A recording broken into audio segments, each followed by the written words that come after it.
প্রধানমন্ত্রীর পরামর্শক্রমেই সংসদ অধিবেশন আহ্বান করবেন রাষ্ট্রপতি। সেটা নির্ধারণ হয়েছে 12 তারিখে মার্চে সংসদ অধিবেশন আহ্বান করা হবে। নতুন বাংলাদেশের সংসদীয় গণতন্ত্রে যুক্ত হতে যাচ্ছে নতুন এক অধ্যায়।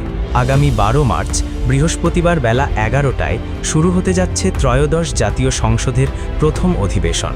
আজ সোমবার 23 ফেব্রুয়ারি 2026 সংসদ সচিবালয়ের এক সংবাদ বিজ্ঞপ্তিতে জানানো হয়েছে যে সংবিধানের 72 অনুচ্ছেদের এক দফায় প্রদত্ত ক্ষমতা বলে রাষ্ট্রপতি মোহাম্মদ শাহাবুদ্দিন এই অধিবেশন আহ্বান করেছেন। 12 মার্চ থেকেই আনুষ্ঠানিকভাবে শুরু হবে এই সংসদের 5 বছরের মেয়াদ, যা শেষ হবে 2031 সালের 11 মার্চ।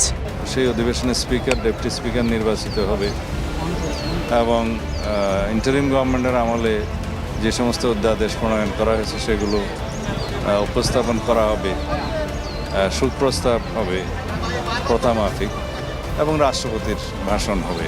দীর্ঘ প্রতীক্ষিত এই অধিবেশনে নবনির্বাচিত সংসদ সদস্যরা প্রথমবারের মতো সংসদ কক্ষে একত্রিত হবেন। 12 মার্চ অধিবেশন শুরুর দিন থেকেই 2031 সাল পর্যন্ত 5 বছরের এই সংসদের আইনি মেয়াদ গণনা শুরু হবে। অধিবেশনে সংসদ নেতা প্রধানমন্ত্রী তারেক রহমান এবং বিরোধী দলীয় নেতা ডাক্তার শফিকুর রহমান সহ অন্যান্য শীর্ষ নেতাদের বক্তব্য ও নতুন স্পিকার নির্বাচনের বিষয়টিই থাকবে আলোচনার কেন্দ্রে। শেরেবাংলা নগরের জাতীয় সংসদ ভবন এলাকা ঘিরে ইতিমধ্যে নেওয়া হয়েছে বিশেষ নিরাপত্তা ব্যবস্থা।